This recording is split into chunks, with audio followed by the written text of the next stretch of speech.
Welcome to Behind the Camera, a show dedicated to the producers, directors, technicians, and all the people that bring the images of sports to your television every night. I am your host, Uncle Jesse.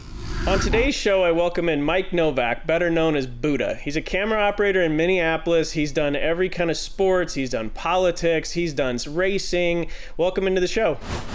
I'm very glad to be here. Thanks for having me. Glad to have you with me. Let's start with a little bit of stick and ball. NBA. So you've had the pleasure as a camera guy of shooting a lot of amazing moments, a lot of those, and you never know when they're going to happen. There's those nights where you show up to work and all of a sudden a moment breaks out. Tell me about 2008 with Derrick Rose. So October 31st, 2018, Derrick Rose is playing for the Timberwolves, and he kind of had been injury prone. So they kind of had ruled him. A lot of people had basically, I think even in the beginning of the season, a lot of analysts on ESPN basically said his career was washed up. And what was awesome about that night was he put up his 50-point career high that night. And it was one of the most emotional games I've seen for a player because it was kind of a statement game for him in the sense that, you know, he wanted to prove his critics wrong. And the moment that I remember the most of it was at the end of the game, his teammates are hugging him and he is crying, and our sideline talent is we're doing our post-game interview, and he stops and he breaks out and just is weeping and his head's down. And so I had to kind of make a decision. Am I going to kind of like sit? And it's obviously he's like distraught. He's going to be like this for a little bit. Do I kind of keep looking at the camera down on him? But that's one of the only times that I've ever like dropped down on my knees during like an interview, you know, or normally it's a stand-up interview, so I could see the fans and everything happening around him. And there's this great moment where he looks up and he takes his shirt and he waves it. And I'm trying to hold focus while listening to the director and seeing where our talent is. I'm crying, he's crying. It's just one of those kind of moments that I think transcends sports just because of how human it felt like. Well, it's always nice to see a player prove that they are still worth being in the league, for sure. Yeah, absolutely. So tell me how you got started in television. How did you get into this crazy world of running camera for sports? Well, you know, I think there's always like a journey when you're kind of doing your career. And so I actually started in television at a small market CBS affiliate in Mankato, Minnesota called KUYC that I took as at the time I was a theater major in college, and I realized that my roommates were a lot more talented than I was, and I was not going to make it in the theater world. And I was like, I need to pick up a part-time job. And I literally took a darn near minimum wage at a little CBS thing, which was, I think, you know, the turning point. I always played with cameras when I was a kid, and I'd make music videos with my friends, but I never thought about TV until I took this part-time job that, you know, ended up having me directing.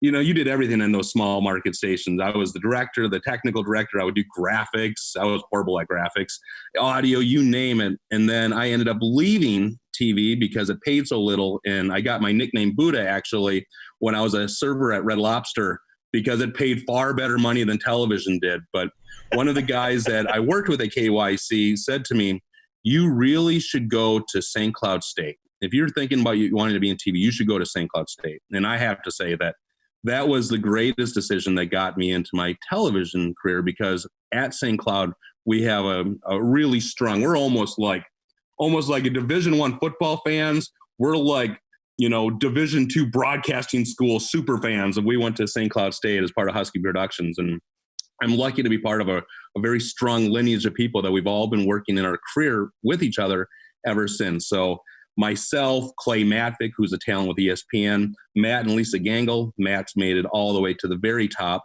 of the Fox world when it comes to baseball directing. I had a chance to do the World Series with him this last year. But out of St. Cloud, that's how I kind of got my roots into Minneapolis. And then, you know, you wait for someone to kind of retire or die in the camera business so you can kind of get into a position. And since I've kind of got to be camera for both baseball and basketball, I've been it now for almost 15 to 20 years now that I've been in that position.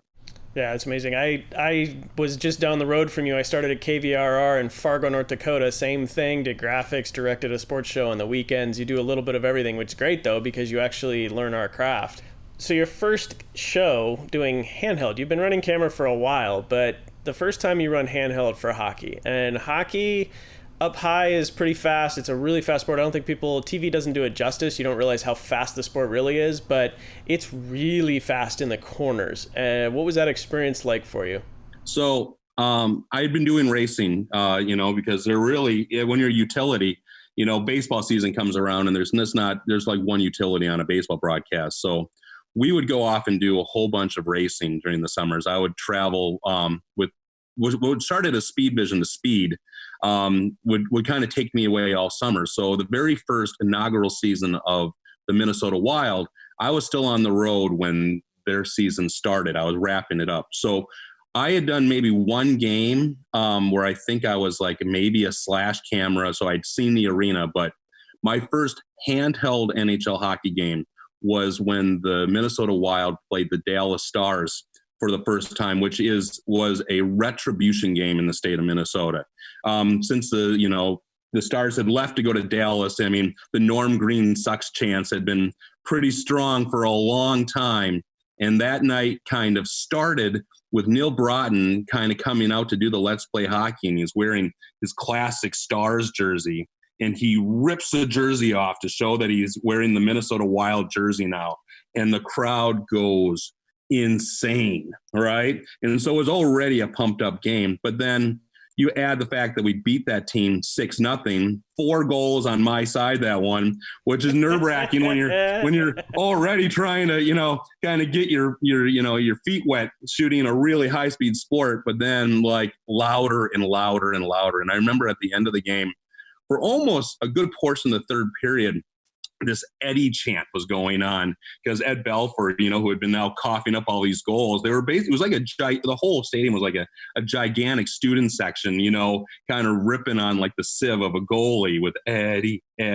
But it was an amazing experience. Those early experiences are always fun. Now, as far as running the handheld down there, what was it like changing from hard camera to handheld? I had done a little bit of both, but it's definitely, it's you don't realize the weight of the camera, and you have a lot of duties that you're also doing as a handheld camera operator. So you're running to try do your pregame, interviews, as well as getting like lace and skates, and then all of a sudden trying to get yourself into that position. It was, to me, what was the most difficult but yet challenging part, which I found really exciting, was you don't always see the puck. When you're shooting hockey, most of the time you're blocked by either refs or players or bodies. Was learning to react to where the puck was going, not trying to follow necessarily the puck at speed, because it's almost impossible. And over years, I've gotten a lot better at that. But boy, was that scary the first time I was trying to do it, because you don't realize the speed of the NHL until you are really watching it. And everything I had done in college felt like half speed to this. Oh yeah, no, the NHL, difference between college hockey and the NHL, it is definitely, it's like third gear to fifth gear. I mean, when you see pros even just go out for a warm-up skate, you realize how fast that sport really is. So let's transition to politics. You've had the pleasure, many of us do other than sports. We do a lot of stick and ball, but then we also do corporate, we do politics, we do things outside of the sports arena. In 2008, you had the RNC convention in your backyard, and you got into doing some political conventions. What are those like as a camera person? It's interesting because John Libretto, who is our director for that very first convention, as well as the next convention I did, a seasoned veteran at NBC, was one of the reasons why I think that they really liked adding a whole bunch of us at that time into kind of the large political events, because we react differently. We're used to being in moments where we try not to be fazed by all the craziness that's going around, so we can really focus and hold our shots. It was an amazing experience in all the times that I've had a chance to work with NBC since then. So since that first one, I got to do 3 different conventions, 2 Democratic and 1 Republican, as well as 2 inaugurations, a host of debates, and then culminating, I had a chance to do the funeral of Bush Sr. This last year, December of 2018. So backing up a little bit, you got to meet one of your heroes at a DNC convention. You had grown up watching Tom Brokaw as a kid. Is it still kind of surreal, even though you're working, to be like, wait, that's Tom Brokaw? It is, because you've always seen them, as that face in the box or whatever on TV. And then the time that I did the convention, this last one where we were in Philadelphia, I all of a sudden, I find myself, my position, because you can be put anywhere on those conventions. You could be on a slash camera, whatever.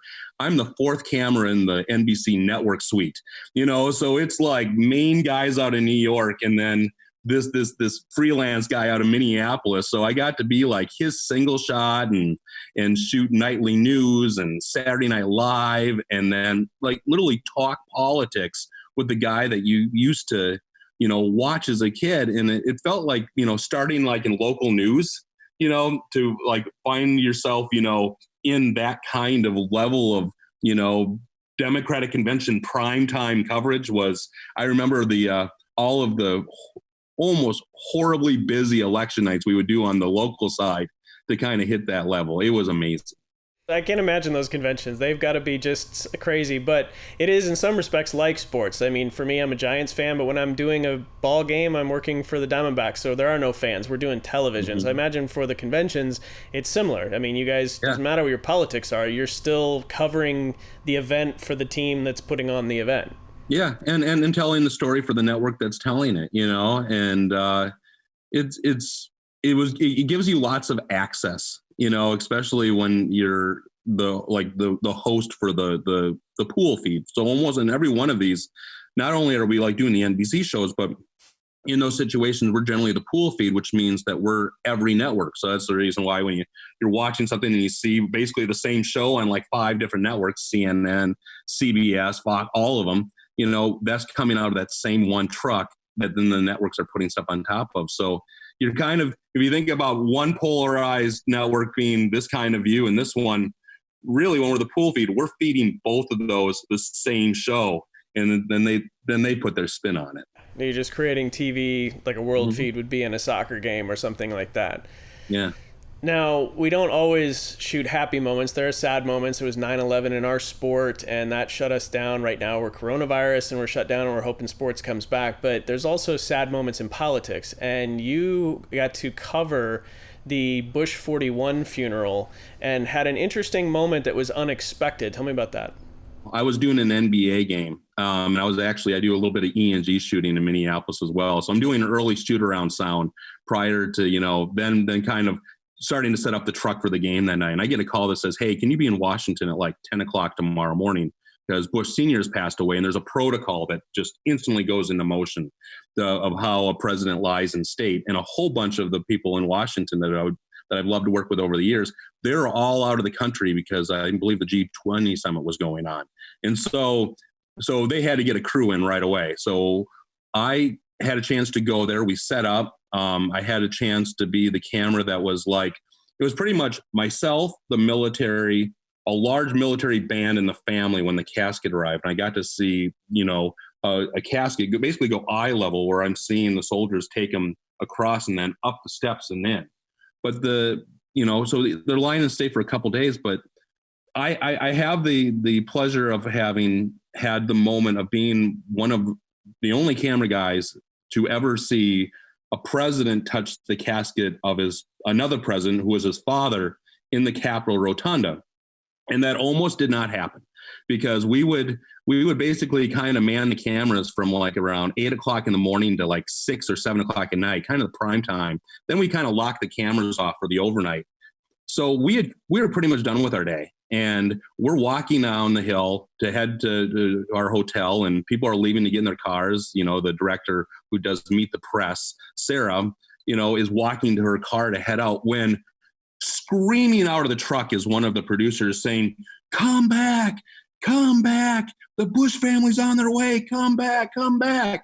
And we had to like stop, like right there on the hill, and we were looking, the director and us camera guys, and we ran in separate directions and sprinted to the top of the hill to get ourselves in, even with really good security clearance, to get inside to cover this truly amazing moment where the Bush family came to pay their last respects and say goodbye with the funeral the next day, but barely made it in the building. And I had one of the best press credentials, all access you can possibly ever have. And I still was pleading with like a Secret Service guy to let us in the building, that we were the TV crew that needed to be in there to cover this moment. They let us in, and then I had that moment. Wow. Yeah, I mean, there's an iconic image, and to have it happen so randomly at a moment, but it was, I mean, sometimes luck is on our side and we happen to be there, and it's not like the Capitol is an easy place to get into anyway. So now you're dealing with the fact that a president is coming to a president lying in state. And yeah, I can see where the pandemonium was set in, but it is an amazing moment to have experienced on TV. And you know what? Sometimes luck is on your side. Yeah, I had two really fun moments with that, because I had the Bush family, but the thing that I felt was even a stronger moment for that was I also had the chance when Bob Dole was kind of got up from his chair and did the salute. And these guys were like arch rivals their whole career, that this kind of pain of respect was very, very humbling. And it was fun to be part of that kind of history. That is amazing. Yeah, it's another, I remember that moment is definitely burned in my mind. Sometimes luck is not on our side, and sometimes other tragedies occur in our backyard. I remember for me, I hadn't quite moved to Phoenix, or I just moved to Phoenix, and I remember watching the news, and there was a bridge collapse in Minneapolis. Now, my mom lives in Minneapolis still, so of course my first thought is calling her and saying, please, you weren't on the bridge. I have family members who had friends who were involved with it. But that night, there was a Twins game scheduled, and they decided to go on with it. But the way things unfolded for you after that were a little crazy. How did that go? Well, the day, it was a really hot day. This was August 1st that bridge collapse happened, and they were doing construction on that bridge. And I remember driving to work that day, that I was going across the bridge, and it felt, I think everyone feels after a tragedy that, they felt like something weird was going on. But we get back, basically, we go set up on days that we're in, we have a later call. So we got there, did our early facts, and then went off to lunch. Camera guys like their lunches. And all of a sudden we get a call, from one of our camera guys, gets a call from his girlfriend that says, "I just saw the bridge fall." And he's like, "No." And she's like, because she was working kind of right along the river. She's like, "I just saw the whole bridge fall into the river." And we're like, well, we'll see. And that's when the news reports started to hit. They decided to play the game that night because of the amount of fans that were already there, that they didn't want to try put into where that bridge collapse was, because it's a major artery in Minneapolis. So we had to play and cover a baseball game while getting news of this horrible tragedy that happened. And at the same time, while trying to do that, fielding calls on my phone, because the moment the game ended, I ended up literally not changing clothes, driving, getting myself to the other side of the river, and then parking myself. And then I got on camera and started doing live hits for CNN from basically midnight until noon the next day, when another one of our sports camera ops, Tim DeFore, took over for me because they canceled the game the next day. So we started basically doing shifts to try to cover a tragedy that, you never can expect what's going to happen on a 4 o'clock or 5 o'clock in the afternoon on a given Tuesday. That is the crazy part about our industry, is live happens. It's, I say that to my crews all the time, is live happens, and you can plan all you want, but when live happens, you have to go with it. Let's talk a lighter note. Let's talk some fun experiences for you doing baseball. Baseball is my favorite sport. I direct for the region. I do EVS. I've done baseball for a long time. I've loved it since I was a kid. But one of my regrets, I had a gig last year. I got called to do the Nats games 3, 4, and 5 in Washington last year for the World Series. And I had to turn it down because I had a directing gig. But there was a part of me that was like, well, maybe I can go do the World Series. It was also your first World Series. Tell me about that experience of going to Washington and the craziness that was that game. It was a crazy World Series with all the road teams winning, but just the craziness of Washington and that series. Yeah, the fun thing about, doing politics there is, all of my like press friends are huge sports fans. They're huge fans of NBA, and obviously they were all riled up for their nationals. And so, I'm super excited. I get the call from Matt Gangle that says, "Hey, we need you in Washington." and can you fly like like the next day? I had Thursday night football that week. So with Russo. So, Matt got trumped by Russo because I was already on a game that was actually a game and not a setup day. So all the guys that were traveling from Houston that I think I would have been doing the mid setup while they were traveling, I think I got in later than they did because I did the Thursday night game that night and then flew the next morning and then did the Friday, Saturday, and Sunday games of games 5, 6, and 7. Of which the fans were amazing in that series. It was a tough series because the away team won on every single one of them, but it was always a lot of energy going into it. And it was kind of for the guys that I went to school with, and I'd been doing baseball my entire career. They had been doing the World Series the year before, but this was my first chance to kind of hang out with a bunch of all these great guys out of, New York and some great guys out of California. And then our kind of contingent out of Minneapolis. It was really a ton of fun to have that opportunity to do. Well, you got to have that Midwest representation. There's operators in the Midwest that are really good too. And I love working in Minneapolis and Wisconsin. There's great guys that do NFL, do baseball, do all of that stuff. Now, talking baseball, you and I have not done a no-hitter. Someday I'm going to do a no-hitter. But one of the craziest things you experienced twice in a very short amount of time is a triple play. I mean, the triple play is one of the craziest things, especially a natural triple play. What was that like to go your whole career and then all of a sudden it happens twice in such a short time? Matt Gangle would always joke about how he's done, how many baseball games he's done, and he'd never seen a triple play. And then we're playing the Yankees, and all of a sudden, boom, triple play. And we're like, I can't believe it. I mean, I had done my entire career without ever seeing it. I don't even think I'd seen it even at like a college or a high school level. I don't think I'd ever seen a triple play. And then we have that triple play against the Yankees. The Twins go on the road, and it was less than 2 weeks later, the Twins do another triple play at home. So not only, after like a 20-year drought, we get not one, but 2 triple plays all within about a 2-week period. So it was like the Atlanta Braves was the second one, same pitcher on the mound for both of them. You don't expect to see them. There's certain plays in baseball that you're kind of like, yeah, you'll never see that, and you always kind of joke that it's going to be a triple play, but then when you actually see one, it's like, oh, well, that was actually a triple play. I mean, double plays happen all the time, but triple plays are very rare. All right, so to wrap things up, tell me about your favorite moment. We're going back into the time machine a little bit, but being a Minnesota boy, you got to do a championship game. Tell me about that. If you're from Minnesota, like you are in the Midwest, hockey is a massive sport to our state, and kind of between with the lull of the Stars going away and then the Wild kind of coming back, college hockey, especially University of Minnesota hockey, is about as big as it gets in Minneapolis. I mean, I'm not a huge Gopher fan because I went to St. Cloud State, so go Huskies.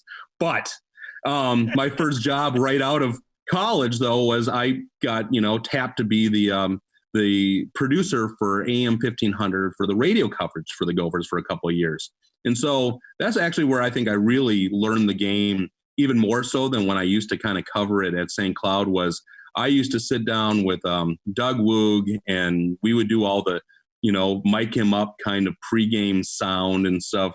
So the Gophers are now at the national championship game against the Maine Black Bears on ESPN. The crew, a lot of them out of ESPN, all were going for the Maine Bears because there's this story about a player that had passed away. They had his jersey hanging on the bench. Everyone wanted to root, except obviously the 19,400 fans, which is a lie. I think there was more people in the building than that to see this game because the Gophers hadn't been a national championship game. They had not won one in over 23 years. So it's in there, it's at their arena, it's in their backyard, and they're down, and they come back, and we tie it with I think there was 57 seconds left on the clock. And the amount of noise in that building was deafening. I mean, that's those times that doesn't matter if you had Davy Clark headsets on, you can barely hear, because of how loud that was. And so it goes, so we tie it with 57 seconds left, and we won it in overtime. And as I have the reverse ISO tight camera on it, And right at the end of the game on the score, my camera starts shaking uncontrollably. I can tell someone's on the platform, bouncing me around. So I'm going to turn around and try to get the guy off the platform so I can shoot. And it's Doug Woog, who had been that head coach at the Gophers, was so emotional. He was jumping up and down, and we start hugging each other. And I'm then trying to still get him off the platform so I can go back to shooting, because I'm sure I'm probably being yelled at the time, whether I can hear it or not. But that was that where you feel an entire building in your body. That was the only time that I kind of got close to that was last year. I did the Game 7 with the Golden Knights versus San Jose. In San Jose, the Povesky payback is what a lot of people call it, where that 5-minute major and they scored the 4 power play goals and ended up beating. That might be a second to that University of Minnesota for how loud a building was for a single hockey game. Well, that's part of why, I'm not going to lie, us truck folk can get jealous of you guys, because while it might be cold, hot, and all the stuff, you guys actually get to experience the sheer volume of those rooms. I mean, we hear it through a speaker, but you guys get to actually experience the energy in those rooms. And yeah, I imagine that Vegas game that was a crazy period of hockey. I can't imagine. Because he was the captain. He was knocked out cold, and so you could tell that the team was going to rally behind it. And it was like a change in the building in that moment. And then it was funny because a lot of the guys that were, doing the NBC that were on the East Coast, I think they were all kind of hoping that they'd be going to Vegas, to cover, the next series. And it was like, they're having, I think they're sitting at a hotel bar there. It was like an off night for them watching our game. And then all of a sudden they're like, we're getting texts like in between periods saying, "Hey, Vegas, baby." And then all of a sudden it just changed. It turned instantly. Well, Buddha, I appreciate you coming on the show today. I had a lot of fun. I look forward to seeing you down the road when we get back to doing some baseball and we get sports back in the buildings. But I appreciate you coming on the show today. And I appreciate you doing these shows. It's a lot of fun to be able to, tune in and hear some of these great stories from so many talented professionals that we have in our craft. And I'm so proud that, I got to be on the show and that I got to experience doing this with you. Well, I appreciate being on the show. You're actually show number 10, so it's a milestone for me as well. So I appreciate it. I'm having a fun time doing it. It's great to let people see behind the camera on what we do and kind of the crazy people we are. They only ever see who's on the air, but there's a lot of great people behind the scenes, and that's why I love directing, because I get to work with all of you guys behind the scenes, guys and gals, and there's all over the United States, and it's so much fun. But yes, I appreciate you coming on the show. I had a blast. Thank you so much. Yeah, I feel bad for people that have to work in offices all the time, because it feels like so much more of a family when we all have to cram into trucks and stuff with each other all the time. So. Oh yeah, no, and we get paid to watch sports, so it's a great gig. So I will stay safe in this time, and I appreciate you coming. Thank you very much. To watch past episodes or for more information on today's show, visit BehindTheCameraPodcast.com, and we'll see you next time.